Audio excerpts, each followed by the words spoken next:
everybody, I'm Sarah and I'm a recorder player. There we are, recorder. Welcome back everybody. Today I'm going to be talking about my winter favourites. Thankfully the weather is getting warmer, even though yesterday we had a massive storm. But I've got lots of recorder recommendations to share with you that I've been enjoying for the past few months. I'd first like to say a huge thank you to all of you who joined for my live stream last week. I had so much fun talking to you and I'm definitely going to be doing another one. I will announce when it's going to be on my Twitter, so if you don't follow me on Twitter already, go and follow me at sockmyshoe. The first thing I'm going to be talking about today is a book called The Rest Is Noise by Alex Ross. Now, people comment all the time on my videos and say, how do I get into contemporary music? I listen to contemporary music and it sounds just like special effects, it's weird, I don't like it. How do you get into it? That is such a good question. What Alex Ross does is he writes this book as if it's a novel. It reads just like a story, and throughout the book you meet all of the important composers throughout the 20th and 21st centuries. And Alex explains how to listen to their music, why it's important, what to listen for, and every single musical example. On his website there is a link where you can listen to it immediately. So he'll talk about a specific bar in a specific piece and you can just click on the link and listen to it. I can't recommend this book enough. I love it. I love it. Okay, because I'm doing this in a bit of a random order today, I'm now going to talk about my favourite instrument from the past 3 months. Today I'm going to share with you my basset recorder. Admittedly, my basset isn't an instrument that I play all the time. Recently I've played it for a few concerts and every time I play it I just fall in love with it again.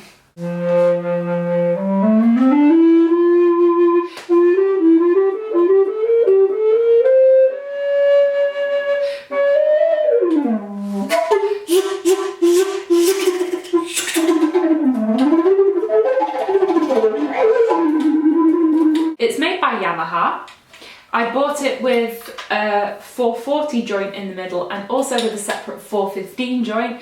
So if anyone wants to play the CP Bach Trio Sonata for bass recorder and viola, hit me up. I don't think I'm cool enough to say hit me up. I choose to play it directly, but it also does come with the cap and the crook.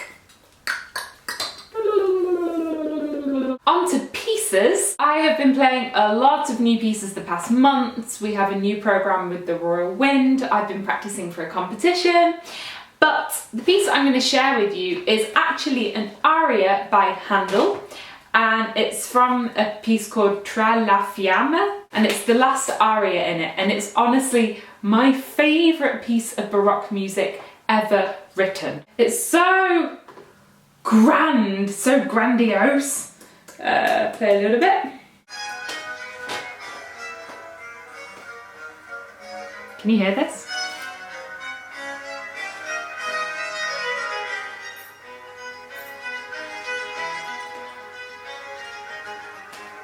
So to cut a weird and long story short, in January I was in a big concert with 50 other musicians and we were all arranging the music together.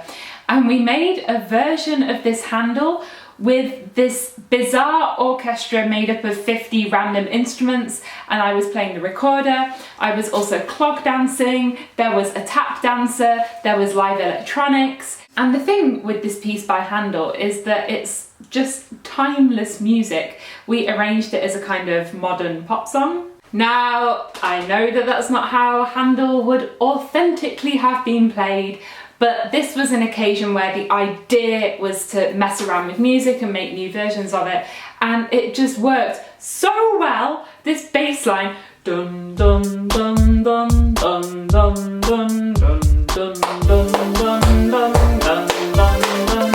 And if you're interested in playing this piece as it was originally intended, the music is all available free online at IMSLP. I reckon with 5 players you could already make a nice version of this. I have more favourite pieces, but I actually have so many recorder books to show you, I'm just going to move on to those. Now, recently I got in contact with the recorder player Annette Nicolai, who has helped to develop the Blokfluitkoffer recorder method. Blokfluitkoffer means recorder suitcase in Dutch, and they were kind enough to send me the entire method so that I could try it out with my students, and I really like it. I hadn't used it before, mainly because when I started teaching I bought a different method, and at that time I didn't have like the money to buy multiple books. So somehow I've missed this. The things I like about it is that rhythm is explained really well. Now, I'm a stickler for rhythm, and here it uses a system of heartbeats to help you to really feel it as well as to understand it in your brain. And by the time you get to the third volume, it's pretty rhythmically complex with a lot of syncopation. Another thing I like about it is that it comes with some CDs, and these are really good quality. You have on the CDs a string quartet, a symphony orchestra, an Irish folk group, a rock band, and an early music ensemble that you can play with at home as a student. This is amazing.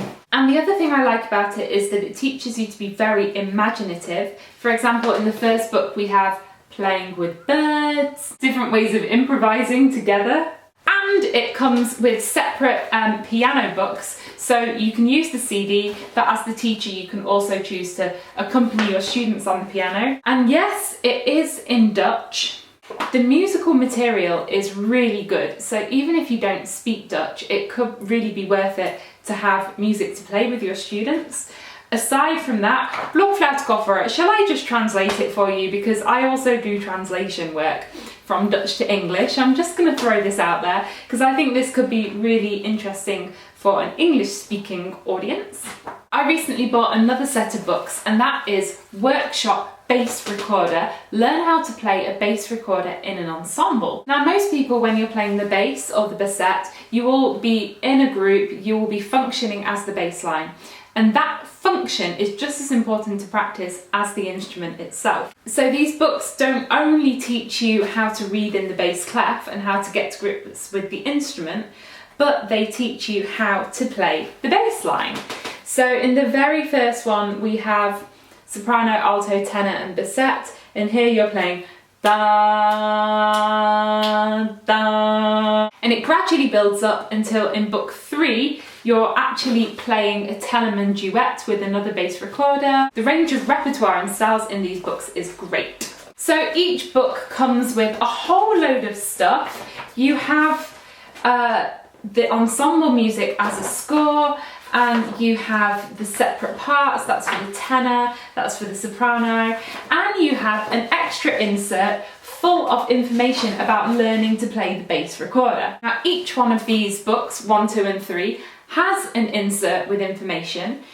The information is different in each one, and it ranges from holding the instrument, hand position, tuning, ensemble playing, the history of the instrument, playing scales.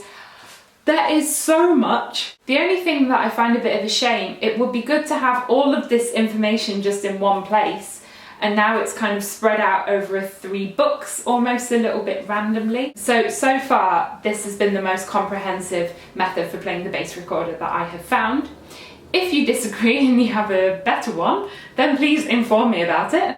So many recorder books today. The last recorder book is one that I've mentioned before. It's called A Basic Workshop Manual by Adrian Brown. Now, Adrian Brown is a fantastic recorder maker.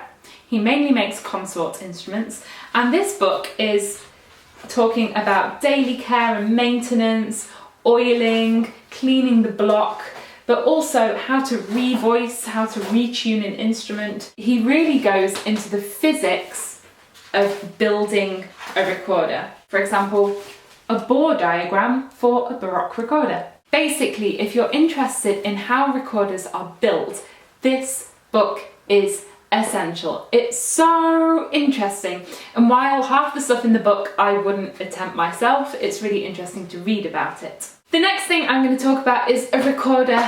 No, it's not a recorder magazine. It's an early music magazine called Revoice. You've probably seen already that I did an interview with Revoice a couple of weeks back, but I'd like to mention the magazine here again. This is a relatively new early music magazine published online, and it's edited by Fatima Layam, and she is just great. She has been curating a really interesting mix of different articles. She also regularly accepts submissions, so if you have an article or something that you think could be interesting for the magazine, please go and submit it. And there is a special edition coming up on March the 8th for International Women's Day!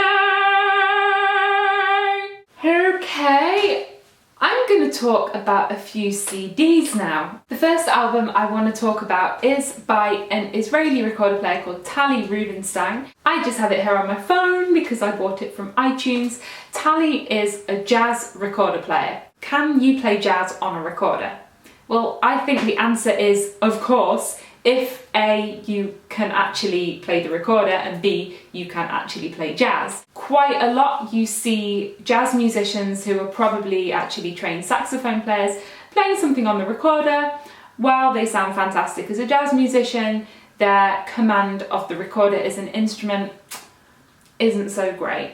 And likewise, I'm someone that can play the recorder, and although I love jazz, I can't really play it properly. So I can play a jazzy piece, but it's not going to sound like jazz. Anyway, blah blah blah, Tali is actually a fantastic recorder player and a trained jazz musician. And together with a pianist, Tal Even-Tzur, they have made a really beautiful album. That it's kind of like melodic, very lush harmonies. It has influences of folk music. It's really beautiful. They're also singing on the album. And I really think we need more things like this. The recorder is so flexible. It can play in any style. And we need people like Tali who can really do this. So please go and buy their album on iTunes because I swear you will enjoy it. The next album I'm going to recommend is by a Dutch ensemble called Paetzold. This is an ensemble consisting of recorder, pan flute, viola, accordion and percussion. And the recorder player is my previous teacher, Jorge Isaac. Full disclosure, a couple of weeks ago, Jorge called me last minute and said, "Sarah, can you perform tonight in a concert?" Unfortunately, the pan flute player was sick and they needed someone to jump in at the last minute. So I said, okay.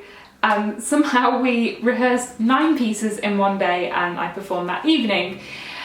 I have to say, it was so nice performing with these guys. They were completely relaxed. It could have been a very, very stressful day, but it was actually just a lot of fun and there was a really good feeling on stage. The programme we performed was a mix of early music and new contemporary pieces. And while that programme isn't on CD yet, this CD is a similar mix of early music and new compositions, and it's called Buffoni. The thing I really like about Paetzold is the music is always so much fun. And I mean this in a positive way. It's always kind of irreverent, like their arrangements are always on the edge of being dangerous, but it just is great. It brings a smile to my face every time I listen to it. Okay, we're on to accessories. I have this. I showed this in my unboxing Paetzold video. This is basically a foot stand for my Paetzold recorder so that I can play standing up. Basically, you put the end of the recorder in here and this end telescopes out so that you can stand up and play, and you can make it as long as you want. I used it for the first time the other day in a concert and it worked really well. It was so nice to be able to stand and play and not have to put my whole instrument up on a stool or to be bending over like this. And also because you're kind of resting it on a fine point, you are free to move around a bit. And actually look how small it folds down to. It comes with its own drawbacks.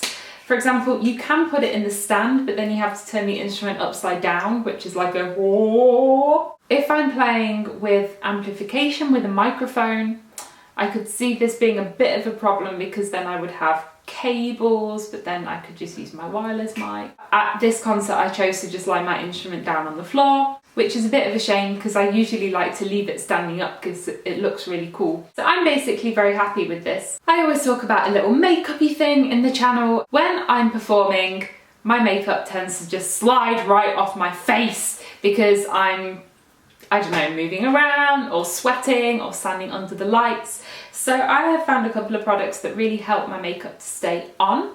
These are both by Decay. This is eyeshadow primer, and you put this on before your eyeshadow and it just helps it to stick to your face. And then after I've done all my makeup, I spray some setting spray on, and this just makes it last all day basically, because I've kind of worked out it's not only about the makeup you put on your face, it's about how you prepare your face, how you finish it. So if you are a person that wears makeup, this could be really interesting for you.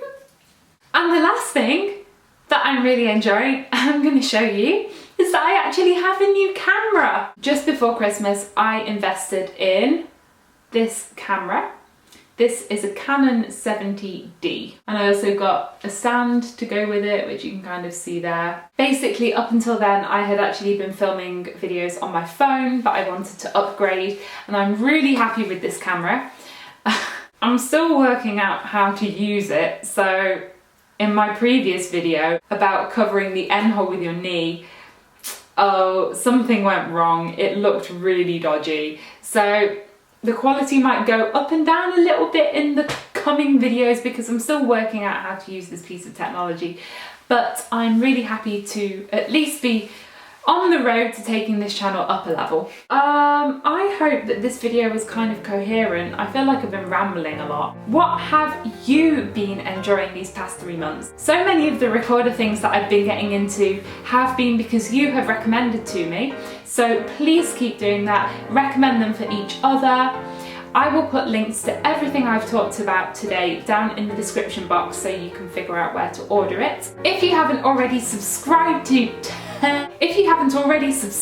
Team Recorder, please do so, and don't forget to click the little bell icon. That turns on notifications, so whenever I do a video or a live stream, you will get a notification, and then you never have to miss anything from Team Recorder. I think that's it. I'm going to end this video now.